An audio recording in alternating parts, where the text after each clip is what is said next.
¿Qué onda, compas? Bienvenidos al tercer video de mi curso Cómo hacer una propuesta. Soy Rodolfo Borja y en esta ocasión vamos a revisar cómo calcular el total de horas para nuestro proyecto. En el video anterior habíamos revisado cómo calcular el costo de nuestra hora y en esta ocasión vamos a sacar el total de horas. Entonces comenzamos.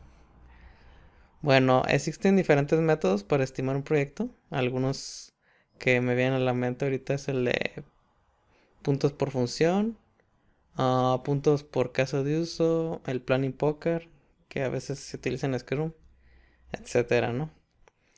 Al final de cuentas, pues todos son similares en el sentido de que de lo que se trata es como darle a cada función o a cada requerimiento o a cada tarea, pues un valor, ¿no? Un valor que al final se convierte en el tiempo que le vamos a invertir a cada una de esas cosas. Entonces, yo basé o yo he trabajado con el método de puntos por caso de uso, pero con el tiempo pues yo fui modificándolo a mis necesidades y a la experiencia que tenía estimando proyectos y al final pues creé, digamos, mi propia versión, ¿no? Al final les voy a dejar el link en la descripción del video para que lo puedan descargar por si quieren utilizarlo como base, este formato de Excel que yo creé y que es el que voy a utilizar para explicarles en este video. No voy a andar mucho en los detalles acerca de un método específico, sino más bien me voy a enfocar en explicar los fundamentos que hay detrás de todo esto para que ustedes puedan crear su propia versión y sepan qué cosas tomar en cuenta para su estimación. Mi compa Héctor de León tiene un video que se llama ¿Cuánto cobrar como programador freelance? También se lo recomiendo, lo voy a dejar también abajo en la descripción. Yo lo que les voy a platicar pues les puede servir tanto a freelance como a una empresa. Entonces pues este video también les va a servir. Entonces vamos a revisar este formato que hice. Aquí tiene una sección de instrucciones que explica un poco el formato. Lo voy a pasar de largo porque durante el video les voy a estar explicando cómo funciona, ¿no? Bueno, vamos a comenzar. Lo primero que tenemos que hacer es, una vez que nosotros hemos estado tomando requerimientos en las diversas juntas o entrevistas que hemos tenido con el cliente, debemos hacer un análisis y ir descomponiendo el sistema o el software que necesita el cliente en funciones o en requerimientos.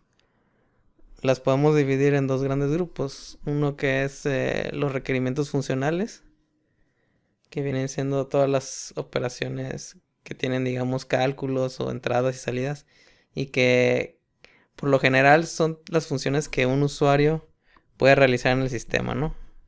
También los podemos llamar casos de uso. En Scrum se maneja el término de historia de usuario para describir este tipo de funcionalidades, ¿no? Les voy a poner un ejemplo. Por ejemplo, vamos a suponer que yo voy a hacer un sistema web y este sistema web tiene un iniciar sesión con usuario y password. Tiene un módulo para crear usuarios, un módulo para dar de alta productos, etcétera, ¿no? Entonces cada una de las funciones que tienen esos módulos o secciones del sistema van a ser un requerimiento o un caso de uso. Entonces, por ejemplo, aquí yo tengo un módulo o sección de acceso. Les recomiendo que separen como en secciones o módulos el sistema para que sea más fácil de visualizar y entender. Y vamos a decir que yo tengo un caso de uso que es iniciar sesión o login. Otro caso de uso que es cerrar sesión. Otro caso de uso que es recuperar contraseña. Y luego tengo otro módulo en el que yo puedo crear usuarios, puedo modificar usuarios, puedo eliminar usuarios. Entonces, así es como vamos a ir descomponiendo el sistema en cada una de las funciones que el usuario puede hacer en el sistema. ¿Ok? Y también les recomiendo que para que tengan una buena rastreabilidad en su proyecto, después les explicaré a qué me refiero con esto, le pongan un código a cada requerimiento, ¿no? Para que a lo largo del proyecto, en todos lados, inclusive en código que tengan comentado en su proyecto, pueden identificar estos códigos, ¿no? Y sea más fácil encontrar qué archivos tienen relación con los requerimientos. Y están los requerimientos llamados no funcionales, ¿no? Que normalmente son limitaciones o restricciones que va a tener nuestro proyecto, ya sea impuestas por el cliente o por otros factores. Les voy a poner un ejemplo. A lo mejor el cliente les dijo, oye, yo necesito que mi proyecto utilice SQL Server, que utilice ese motor de base de datos. O sea, no puedes usar MySQL, no puedes usar Oracle. Va a ser SQL Server. Entonces, ese es un requerimiento no funcional. Tal cual no es que afecte la funcionalidad que al final el usuario final va a tener en el sistema, pero pues es un requerimiento específico que tenemos que cumplir, ¿no? Otro pudiera ser, oye, yo quiero que mi sitio sea de color morado, todo sea morado, ¿no? Pues es otro requerimiento no funcional. O otro pudiera ser, los reportes del sistema no pueden tardar más de 1 minuto, ¿no? Que aquí yo puse eso, por ejemplo. Ese es otro requerimiento no funcional. Entonces hay que identificar todos los requerimientos no funcionales que tenga nuestro sistema y los vamos a ir enlistando en esta sección de arriba de requerimientos funcionales, y en esta sección vamos a enlistar todos los que sean funcionales. Una vez que ya tengamos todos nuestros requerimientos, hay que tratar de que no se nos escape nada. Yo sé que a veces es imposible o muy difícil que no nos falte algún requerimiento y que luego sobre la marcha que estamos programando nos damos cuenta que faltó algo, ¿no? Hay que tratar de evitar en la medida de lo posible eso y tratar de abarcar lo más posible todas las funciones que va a tener el sistema, para que no tengamos ese problema más adelante y no nos impacte en tiempos y costos de nuestro proyecto. Entonces ahora lo que vamos a hacer es asignarle un valor. Bueno, la técnica de casos de uso era un peso, y ese peso es en puntos, y a su vez esos puntos los multiplicabas por un factor de productividad que se convertían en horas. Pero con el tiempo me di cuenta que es más práctico pues ponerle directamente las horas a cada requerimiento, y así pues ya no tenemos que estar como que calculando, oye, estos puntos a cuántas horas equivalían, ¿no? Sino ya directamente son tantas horas, ¿no? Entonces vamos a usar esta columna de peso para ponerle las horas. Aquí, si están trabajando como freelance o solos, pues es muy fácil pues simplemente a nuestra experiencia ir poniendo cuánto nos vamos a tardar haciendo cada función, ¿no? Pero por ejemplo, si están trabajando con un equipo, a veces lo que se hace es hacer una junta con la gente que va a participar en el proyecto y que cada quien me vaya opinando más o menos cuánto en consenso, parecido a lo que se hace con el Planning Poker, cuánto tiempo debería tomar hacer cada funcionalidad. Bueno, a veces cuando estamos haciendo la estimación todavía no sabemos quién lo va a programar, entonces hay que poner un tiempo prudente, porque a lo mejor no sabemos si va a ser un junior o un senior. Entonces hay que poner un tiempo ahí intermedio, ¿no? De cuánto se podría tardar una persona haciendo cada función. Entonces vamos a empezar a llenar esto. Vamos a decir que a lo mejor al iniciar sesión me va a tardar 8 horas en programarlo. Tengan en cuenta que aquí estamos hablando de programar estas funciones nada más. Solo pura programación, ¿eh? No estamos hablando de pruebas, ni de análisis, ni nada. Puro desarrollo. Entonces vamos a decir que me va a tardar 8 horas. En cerrar sesión 2 horas. Recuperar contraseña 6 horas. Crear usuarios 4 horas. Modificar usuarios 3 horas. Eliminar usuarios 1 hora. Buscar usuarios 4 horas. Y así vamos a ir llenando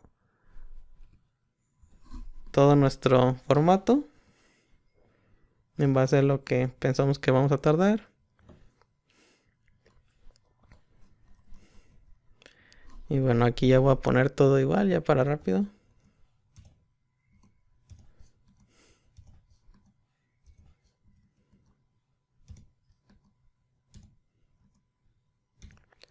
Y ya, ¿no?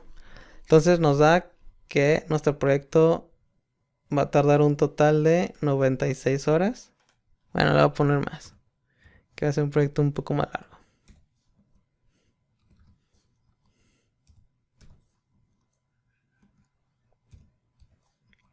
Si tienen tareas muy grandes, o sea que digas, oye, esta es una tarea de más de 40 horas, les sugiero que la traten de descomponer en subtareas o en subfunciones. Es mejor así.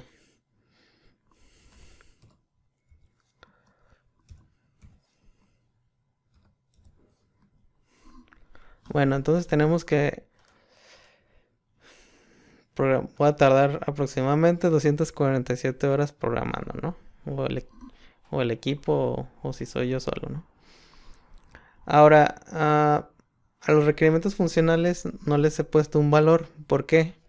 Puede que a algunos sí les podamos poner un valor y a otros ah, pueden ser requerimientos no funcionales que afecten a todos mis requerimientos funcionales. Y ahorita les voy a explicar eso. Por ejemplo, vamos a decir que a lo mejor este requerimiento funcional dice debemos almacenar las contraseñas con una encriptación específica, ¿no? Es un requerimiento no funcional de seguridad. A lo mejor esto sí se puede cuantificar como que, bueno, para implementar esto, a lo mejor me va a tardar 2 horas, ¿no? Entonces le podemos poner un valor. Luego instalar el certificado SSL en el sistema web, pues es algo de configuración que a lo mejor me va a tomar 1 hora.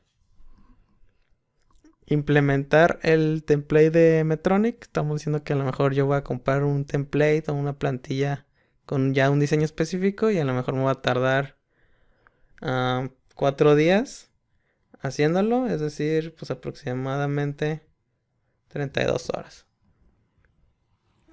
Y si los reportes no deben tardar más de 60 segundos, debo tomar en cuenta que a lo mejor voy a tardar un poco más de tiempo programando los reportes porque debo dedicarle tiempo a hacerlos lo más eficientes posibles. Entonces a lo mejor, ¿cuántos reportes tengo?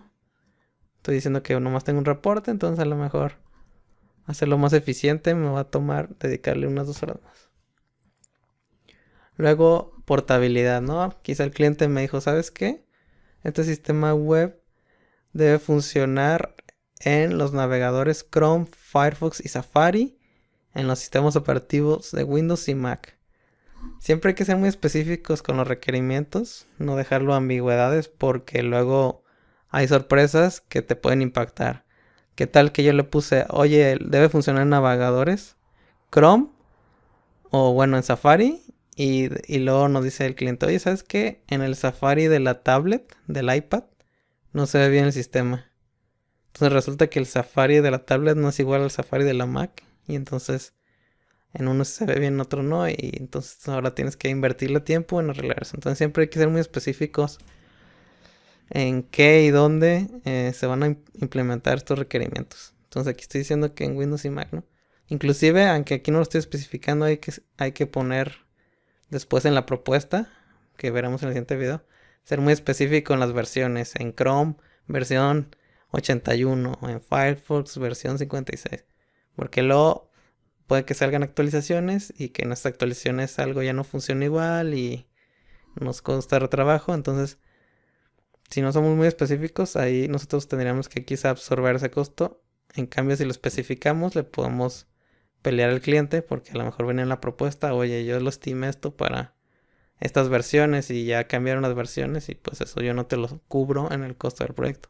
Entonces ya ahí sería un cambio de requerimientos y el cliente tendría que pagar un costo adicional por hacer esos cambios para que funcionen los nuevos navegadores, ¿no? Entonces ahí les dejo eso como consejo. Entonces aquí este requerimiento no funcional como afecta todas las pantallas del sistema que se van a ver visualmente en la página web, pues me va a impactar prácticamente en todos mis requerimientos, ¿no? Entonces digamos que es como un requerimiento que afecta globalmente al proyecto. Entonces para esto tengo esta sección de factores de complejidad Esto originalmente era de la técnica de el método de puntos por caso de uso, en el que me basé. Pero aquí yo ya después hice mis modificaciones para que aquí podamos poner ese tipo de requerimientos. Entonces aquí yo, por ejemplo, voy a poner que aquí tengo el de portabilidad, ¿no? Esto lo pueden modificar a lo que ustedes necesiten. Y vamos a decir que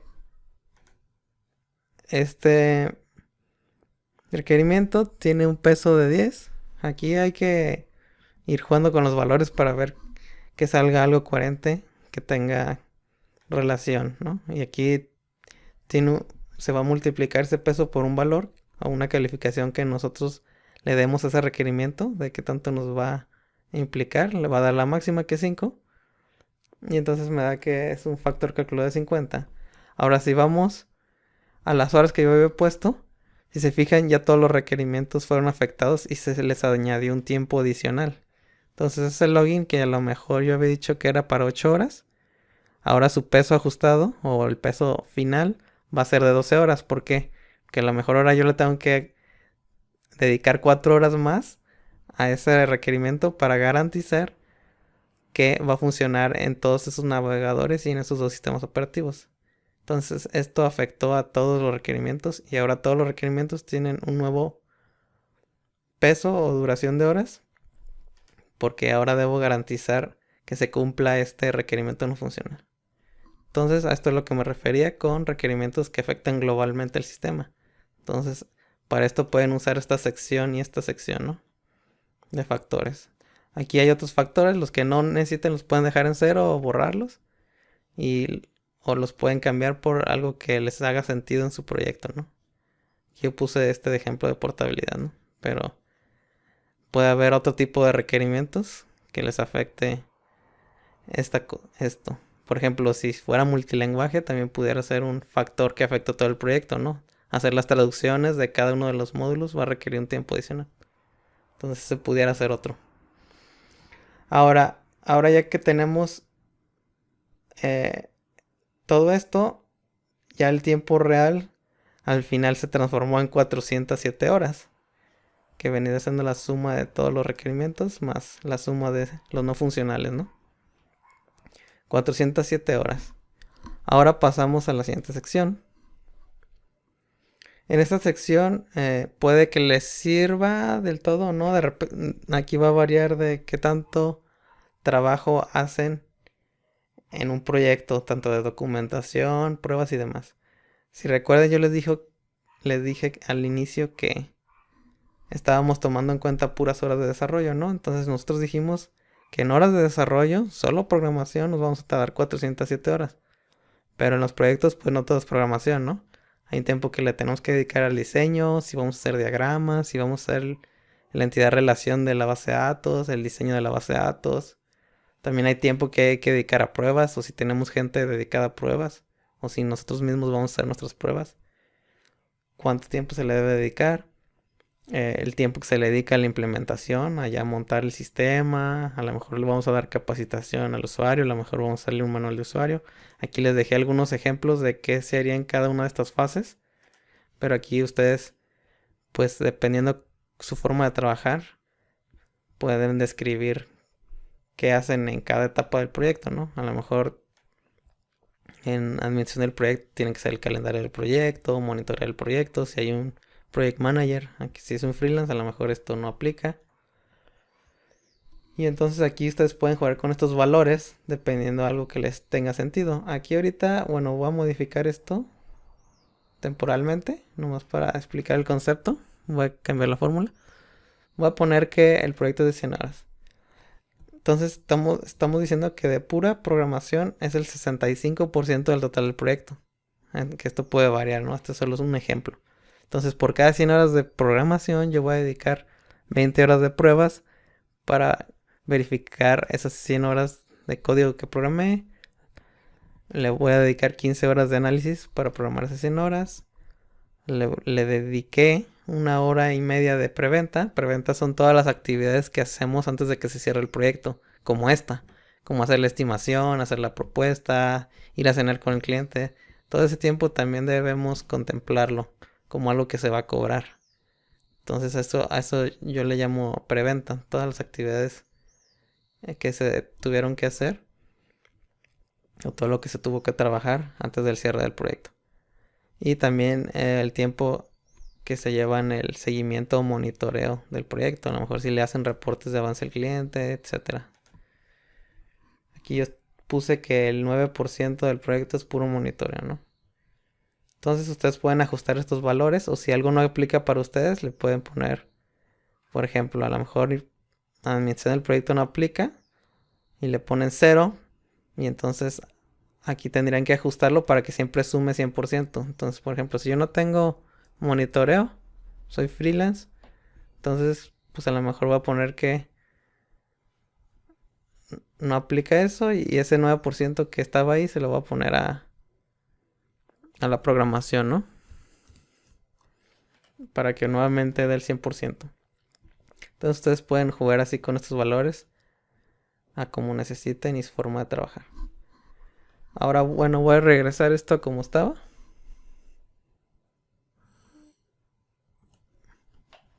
Y entonces nos da ahora que con las fases adicionales o etapas que tiene mi proyecto más la programación, nos va a dar un total de 645 horas, ya con tiempo de pruebas y otras cosas, ¿no? 645 horas. Entonces hemos terminado aquí, hemos sacado el total de horas ya de nuestro proyecto. Y ahora vamos a pasar a los costos y al tiempo aproximado que duraríamos, ya no en horas, sino en meses, en terminar el proyecto. Para esto hice esta pequeña tablita. La verdad es que es algo burda porque yo le pongo aquí cuántas personas van a trabajar en cada etapa o en cada tipo de tareas. Por ejemplo, aquí puse que a lo mejor una persona estuvo trabajando en preventa, una persona estuvo trabajando en análisis y diseño, que 2 personas van a programar, que una persona va a hacer pruebas, una persona va a implementar y así. Obviamente esto no es exacto porque aquí estamos imaginando que se puede trabajar en paralelo y que 2 personas van a trabajar exactamente las mismas horas y en paralelo. Obviamente eso en el software pues no es posible porque hay dependencias a veces entre los requerimientos y es muy difícil que todo se pueda paralelizar. Pero al final de cuentas esto es para que nomás te des una idea, aunque no va a ser exacto. Para sacar algo ya exacto pues tendrías que hacer todo tu calendario del proyecto y tomar en cuenta todas las dependencias que hay para ya decir, ¿sabes qué? Ya después de hacer el calendario pues el proyecto va a durar 3 meses, ¿no? Pero eso ya lo haces hasta que se cierre el proyecto, si no, no vale la pena perder tantas horas y días haciendo el calendario, ¿no? Entonces esto es nomás para que te dé un más o menos, para que tú le digas al cliente, ¿sabes qué? Este proyecto es como para 2 meses y medio, 3 meses, o para un año, o para 6 meses. Para esto hice esta sección. Así que no se tomen como definitivo este tiempo, pero solo como un estimado. Y luego tenemos la sección de otros costos. En esta sección vamos a añadir costos adicionales a las horas del proyecto. Es decir, a lo mejor ocupamos comprar cosas. Yo aquí puse, por ejemplo, voy a hacer un punto de venta web. Entonces, para pruebas, desarrollo y demás, voy a tener que comprar 3 impresoras de tickets. Cada una cuesta $100. Entonces me voy a gastar $300 en equipo de hardware. Voy a comprar un template de diseño para la página web de Medtronic. Voy a comprar una licencia y cuesta $25, ¿no? Entonces de costos extras son $325. Y ahora viene los riesgos. Los riesgos es una de las cosas más importantes en la administración de un proyecto, que son factores o cosas tanto externas como internas que pueden afectar nuestro proyecto tanto en tiempo y costo, ¿no? Aquí puse algunos ejemplos. Por ejemplo, quizá el proyecto tiene que hacerse en una tecnología específica porque si me lo pide el cliente. A lo mejor quiere que el front se haga en React y pues a lo mejor yo no tengo gente o yo no tengo tanta experiencia en React sino en Angular, entonces me va a costar un poco más de trabajo y a lo mejor necesito capacitarme o comprar algún curso o algo. Y eso, pues yo debo asignarle un costo, pues porque eso no va a ser gratis, por así decirlo, ¿no? A lo mejor voy a comprar un curso y que me cuesta $400, ¿no? Entonces lo tengo que contemplar en los costos. Ahora, no hay que contemplar tampoco todos los riesgos porque en un proyecto puede haber muchísimos riesgos y, y no podemos cargarle todo al cliente tampoco, porque sería una locura. O sea, por decirle un ejemplo exagerado, un riesgo es que caiga un meteorito en la oficina y se pierda todo el código. O otro riesgo pudiera ser que se mueran los programadores. Obviamente, pues es ridículo. Y aunque pudiera pasar en un caso muy remoto, pues es muy improbable que pase. Entonces aquí vamos a poner riesgos con un costo, los riesgos que tengan más probabilidad de pasar o que sea casi un hecho que van a suceder en el proyecto. Esos son los que vamos a contemplar para cobrárselos al cliente, ¿no? O para, más que nada porque es un costo que pues va a suceder o casi irremediablemente, ¿no? Entonces, ese costo pues debe ser pagado también.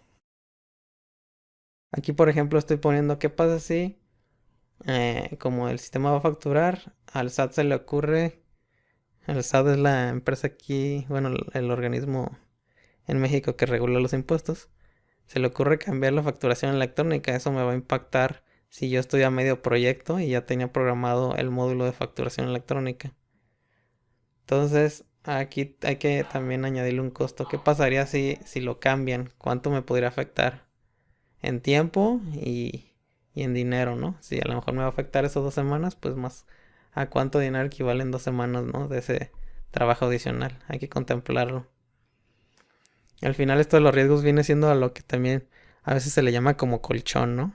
Que le ponemos al proyecto un costo adicional por cualquier problema que vaya a ser como un colchón. Bueno, pues eso es. Pero esto es hacerlo de una manera más metódica, ¿no? Y más analizada. Identificando los riesgos y asociándoles un costo a cada uno de estos. Entonces, tengo un total de que ya con otros costos y riesgos del proyecto, que voy a tener costos adicionales de $1,325. Entonces ahora sí llegamos al resumen. Entonces decimos que el proyecto tiene un total de 645 horas. De otros costos tenemos un total de $1,325. Y del costo total por horas, que vendría siendo el total de horas por el costo que vimos cómo calcular en el video pasado. Digamos que mi costo a mí me cuesta cada hora $15 por el total de horas. Entonces a mí me costaría $9,600 el proyecto. Y a ese costo hay que sumarle los otros costos y me daría un costo total de $11,000, ¿no? Que vendría siendo las horas de desarrollo más los costos adicionales. Ahora hay que sacar el precio final, que aquí entonces nosotros vamos a determinar cuál va a ser nuestro precio por hora. Vamos a decir que, bueno, aquí a mí me cuesta 15, pero voy a vender la hora a $30. Entonces multiplicamos $30 por el total de horas más los otros costos y nos va a dar este total de $20,696. Y si restamos el costo total más el precio final, pues vamos a tener una ganancia o una utilidad de $9,600. Entonces en este proyecto de 2 meses o 3 meses, 2 meses y medio o 3 meses, vamos a tener al final una ganancia aproximada de $9,600.